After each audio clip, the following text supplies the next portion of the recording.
Robert F. Kennedy Jr. had a McDonald's cheeseburger. Had a McDonald's cheeseburger? I feel like, you know what's funny? I feel like he's more of a Burger King guy, and just in kind of a sick way. I think he's more of a, or like some restaurant we never heard of. Okay. So he had a crazy hearing that went off the rails, and it led to, and I will remind you of that. I know it got a lot of coverage, but stick around. It's gonna be good. But before that, or after the hearing, you had Democrats calling for Robert F. Kennedy Jr. to resign. He's being so destructive in his position as HHS Secretary. But as I heard Democrat John Ossoff say, we also can't forget that as much as we'd want him to step down, I don't think he will. We have to have a conversation about how Republicans, who at this hearing, many of them were shocked by Bobby's performance, who now are opposed to him, enabled him getting to this position at all. We can't forget, as we go, oh, he's doing terrible things, and some Republicans are going, yeah, he's doing some terrible things. Elected Republicans who voted for him to be in this position. And so that brings us back to, yes, it's really shocking and damaging, some of the things he's doing at HHS, but it shouldn't have surprised us, because years ago, this was his political status. Even in Hitler's Germany, you could cross the Alps into Switzerland. You can hide in an attic like Anne Frank did. Within 5 years, we're going to see 415,000 low orbit satellites. I can't even. You've seen it before, but people started resurfacing these videos going, let's not let some of these Republican senators off the hook that, wait, he's some sort of kook. He was at rallies saying what's happening under COVID in America isn't just like Nazi Germany. It's worse in some ways. Like how Anne Frank could hide in an attic or could escape. And here we can escape because of 5G and satellites and mask mandates and vaccine passports. That's a part of his political figure characterization. That's how he got some of the notoriety among right-wingers, was doing these rallies and saying stuff like this. I'm going to say one more thing. They haven't done a very good job about protecting public health, but they've done a very good job at using the quarantine to bring 5G into all of our communities, and to shift us all, to begin the process of shifting us all to a digital currency, which is the beginning of slavery. Because if they control your bank account, they control your behavior. They can already control your bank account, but okay. So, and we've addressed the substance of those clips before. That's not really the point. The kooky, crazy. He's totally to the point. I was going to say he's indiscernible from your wacky uncle who sends really long, confusing, grammatically baffling texts about how they're going to put 5G up your ass and how it's going to be terrible, and how that's really why COVID was unleashed or why the response is blah, blah, blah. And he's our HHS secretary.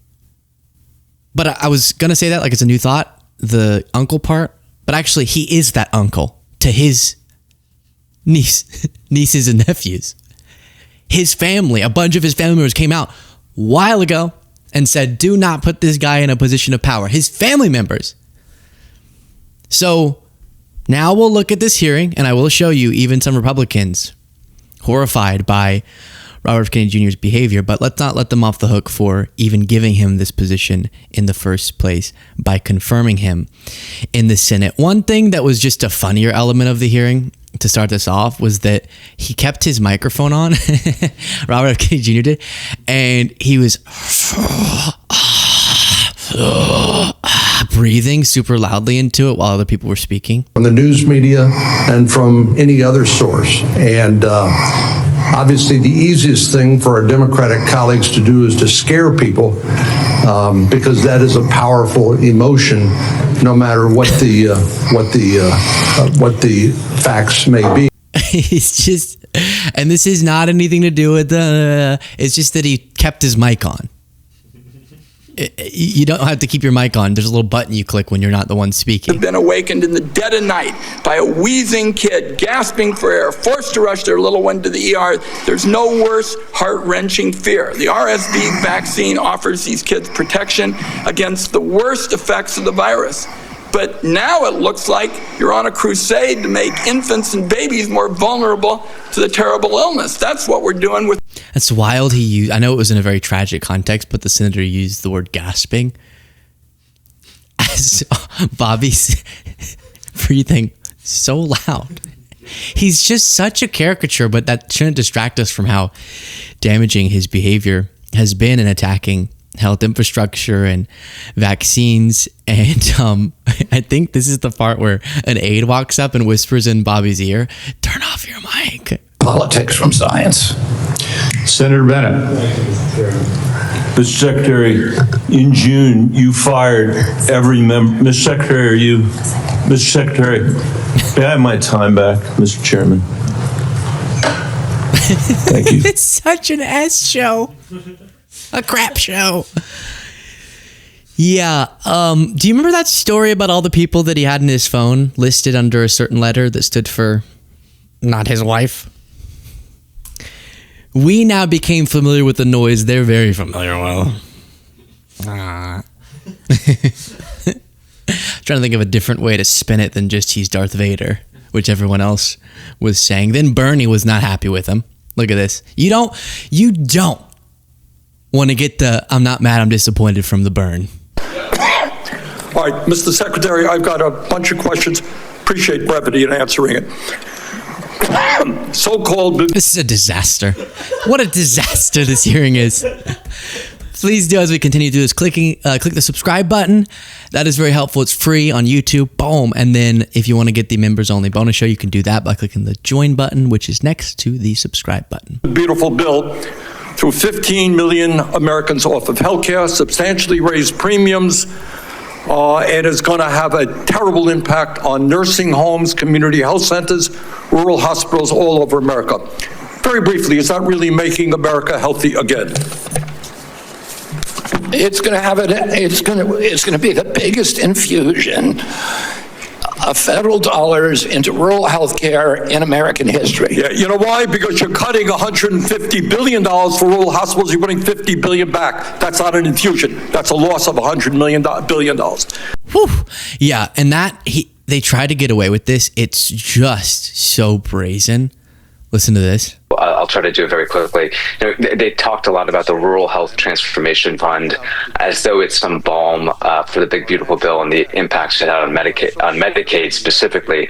Just for your viewers, it's a $50 billion funding mechanism to support rural hospitals over the course of the next 6 years. It does not come close to offsetting the $807 billion that they're cutting that also impact rural hospitals, every hospital across the country. On the 1 in 5 healthcare dollars in the U.S. are Medicaid dollars. So this notion. So think about the sick game they're playing. They set up this batch of funds and they go, "This is for rural hospitals. We sent an unprecedented amount in an increase," after they gutted way more than that. But they get to say we're infusing those dollars when it doesn't come close to making up for the law that Trump signed, his agenda, and the destruction that it's doing to our health infrastructure, to Medicaid. James Singer says a brazen, despicable lie. You can see year by year the significance of these Medicaid cuts. And then the next clip has this information that is context for it. Fired CDC director, so RFK Jr. pushed out the CDC director who just got there, buries RFK Jr. in scorching Wall Street Journal op-ed, accuses him of anti-vax and his anti-vax allies of sabotage. And so you have Susan Monterez, who was ousted after just 29 days in the role, accusing Kennedy and his allies, after working for them, briefly in the blistering op-ed of orchestrating a deliberate effort to weaken America's public health system and vaccine protections. This isn't reform, it is sabotage. What's interesting is you're going to hear Robert F. Kennedy Jr. say negative things about Monterez. But what was brought up here by a Republican senator is that Bobby was just extremely complimentary of her. Where we're going, I don't see how you go over 4 weeks from a public health expert with unimpeachable scientific credentials, a longtime champion of MAHA values, caring and compassionate and brilliant microbiologist, and 4 weeks later, fire her because at least the public reports say because she refused to fire people that work for her. So as somebody who advised executives on hiring strategies, number one, I would suggest in the interview, you ask them if they're truthful rather than 4 weeks after we took the time of the... So he did this. Obviously, she provided some sort of pushback to his actions, and so he fired her right after saying she's this excellent MAHA public servant. So then when asked, why'd you do it? Bobby claims that he asked her, are you trustworthy? And she said no. Medicare will still pay for them, and Medicaid will still pay for them. Tell the head of the CDC that if she refused to sign off on your changes to the childhood vaccine schedule, that she had to resign. No, I told her that she had to resign because I asked her, are you a trustworthy person? And she said no. So if you had an employee... Warren, what? Now, put that in the Hall of Fame of conversations that never happened, because whoever goes, no, the least trustworthy people on the planet say no. Actually, if she actually said no, she might be the most trustworthy. I would love, there has to be context. I think he went, can I trust you to be loyal to me or something like that? And she said, no, I'm loyal to public health. But he wants us to believe she said, no, I lie. Because that's what the parents... And I'm a sick person. And she just said that to him. Than this. Because that's what the parents of Annunciation School. You don't want to talk. You want to harangue, and you want to politically. You want to have partisan politics.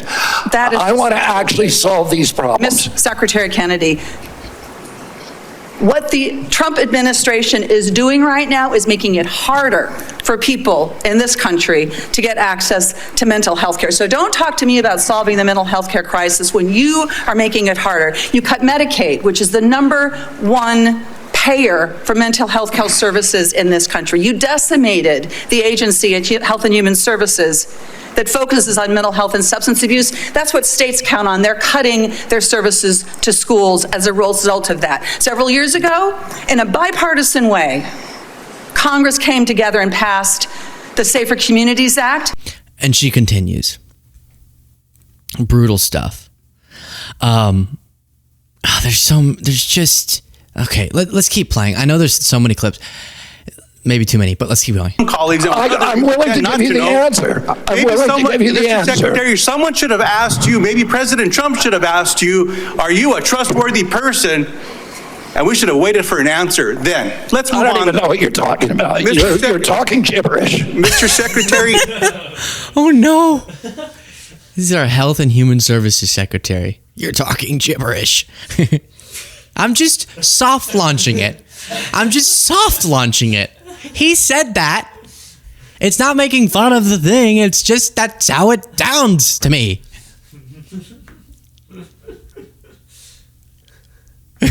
Okay. Do we need this? Let's see. Even if it's untrue. So last time you were before Congress, Secretary Kennedy, you claimed, and I quote, I have never been anti-vax. I have never told the public to avoid a vaccination. But in a podcast, you said the opposite. You said there's no vaccine that is safe and effective. So that sure sounds anti-vax to me, Secretary Kennedy. So let me ask you, when were you lying, sir? When you told this committee that you were not anti-vax, or when you told Americans that there's no safe and effective vaccine? Both things are true. Oh, so more denial, more. He's saying that both things can be true at once. He's not anti-vax, and he believes there's no safe and effective vaccines. Well, Bobby, if you're still pro-vaccine after believing none of them are safe and effective, then that's dangerous. Despite you lying, so it's dangerous in that way. But if you thought, oh no, these are really bad for people, and I love watching people get them. Freak. I mean, never mind. He then makes this claim. All like rearranging deck chairs on the Titanic. If we don't end this chronic disease, we are the sickest country in the world. That's why we have to fire people at CDC. They did not do their job. This was their job to keep us healthy. Thank you, and I need to fire some of those people to make sure this. All right, so that's the claim that I can actually substantively address a little bit more, which is, and this I do find to be the more compelling part of his defense of himself. I think your average American would hear that and go, okay, that makes more sense. He's disrupting so much because we are so sick, and our health outcomes for how wealthy we are and how developed we are totally underperforming, are totally bad. It's a crisis. I agree with that. And so he's going, why shouldn't I try a bunch of radical things? We have terrible health outcomes in the US. But while that sounds nice in a soundbite, you making things worse can also be bad. We can have a pretty bad situation, and you making them worse could be bad. Think about a house is on fire, and there are a few people over here with glasses of water splashing it on the fire. Robert F. Kennedy Jr. is doing the equivalent of walking up to those people. Instead of getting a big hose and spraying, he just goes up and punches those people and takes their water away. He's attacking the people who are contributing to public health positively. You can see this, and if you take really healthy countries, they have really great vaccination programs. So that's not the thing he should be attacking. Or these lifelong public servants who have participated within their power in good developments for health outcomes in the US. That's who he's going after. He's not implementing. Part of this, you would need more support from the government just than the HHS Secretary, but he's not pushing for the types of implementations, at least he's not prioritizing this, that would provide a regulatory framework to address the food that people are eating that is really, really bad for them, and the portion sizes that are allowed to be sold, or incentivizing better habit building earlier with paid for and nutritious meals for children in schools, or setting up more opportunities and incentives for fitness programs when people are younger, or closing some of the economic gaps to make sure people have the economic access to more nutritious living. And you go down the list, there's lots of things he could be doing. One of the things we are doing right, less and less now, but one of the things that is definitely not the source of the problem is the safe and effective vaccines. So it sounds nice in a soundbite, but it actually is going to inflame the bad health outcomes that we have in the US. Interesting little stat.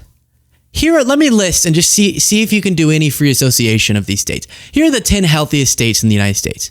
New Jersey, New York, Massachusetts, California, Connecticut, Hawaii, Rhode Island, Maryland, Colorado, Minnesota. Then let me read the 10 least healthy states. West Virginia, Louisiana, Kentucky, Mississippi, Missouri, Tennessee, Alabama, Oklahoma, Arkansas, and Nevada. So if you didn't pick up on the trend, the 10 healthiest are all blue states, and the 10 most unhealthy, 9 out of those 10 are red states. And so that's just an interesting fact, okay? And I can tell you that those blue states are very supportive of vaccines. But Mark Wayne Mullen says, hey, at least Bobby's trying to make us healthness. Give me a joke. What's the word he used? Let's see. We should be thankful that this administration is trying to change the healthness of of the American people. We got to do more in the interest of the American healthness. And again, I've said before, and maybe I'll do a deep dive at some point. some of how we make ourselves healthier, expanding access to healthcare, I should have mentioned earlier, which the Trump administration's attacking, and the other things I listed before, and much more. Some of it's complicated, some of it's pretty simple. Our healthcare system's a disaster. The food we eat and how much we eat of it, the dependency of people for a lot of environmental reasons, a lot of regulatory reasons, on really bad ultra-processed foods, etc. We kind of know a lot of the reasons for our health problems compared to our developed country counterparts. And right now, maybe there's some smaller things Bobby's doing that are good, but the big picture here, and especially the attack, the degrading even further of our degraded healthcare system, is taking us in the opposite direction. And it is so tragic because I do believe in name, in Maha. I do believe that we have a crisis and we need to work aggressively to reverse it. We shouldn't be the wealthiest country on the planet without good healthcare being provided to Americans. We shouldn't be the wealthiest country on the planet with these horrible health outcomes. We shouldn't be underperforming all of these other countries. But now that name of Make America Healthy Again is attached to, and that particular phrase kind of always has been, but that cause is attached to fools. But Bobby says when he sees a kid, he can tell. He can diagnose them with his eyes. I walk down the street and I see these kids that are just overburdened with mitochondrial challenges, with inflammation. You can tell from their faces, from their body movements, and from their lack of social connection. And I know that that's not how our children are supposed to look. And that's, well, okay. I get his point. I'm going around the airports and the children are ugly. Guys, I say that with love. One thing I'm not critical of is his voice. It just was a perfect impression. The second I botch it and it's bad, you can get mad at me. But as long as it was that good, oh no. But this headline was RFK Jr. says he can diagnose kids with health issues just by looking at them. And the reason I grabbed it was because if we're going to diagnose people just by looking at them, I just think that maybe people might assume, whatever.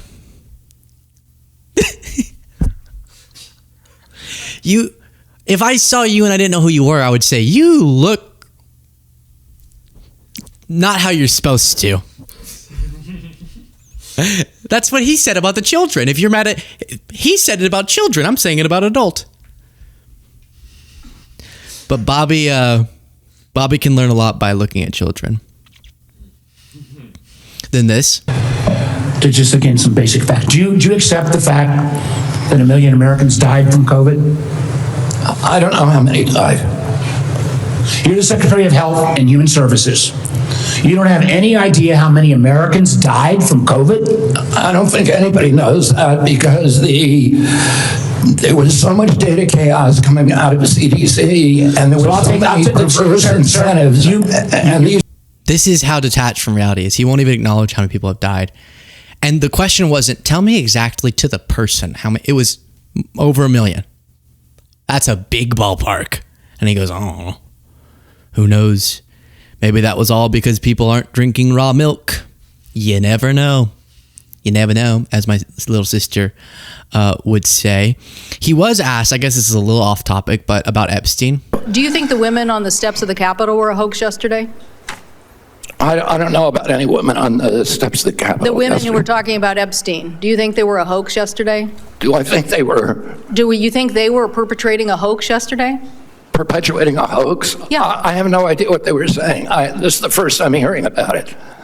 You're hearing about the women on the Capitol steps saying that they believe that the Epstein information should be made public? That's the first you're hearing about it? What I'm saying is you are perpetrating hoaxes. That was good. Okay, so the reason she's asking that is because Trump has called calls. That's such a terrible way for me to try to articulate that. He has called the movement of people, including Epstein survivors, calling for the release of the Epstein documents a hoax. But Bobby says that's the first he's hearing of it. Yeah. So, you run into everybody in New York. I mean, I knew Harvey Weinstein. I knew Roger Ailes. I knew O.J. Simpson came to my house. Bill Cosby came to my house. Yeah. Oh, wait, that wasn't the Epstein one. Whoops. There's one where he's like, yeah, I flew on Epstein's plane. But no, that's not, no. I get what he's saying. We all have lots of friends, and sometimes 50% of them are criminals. You know? It's a thing that happens.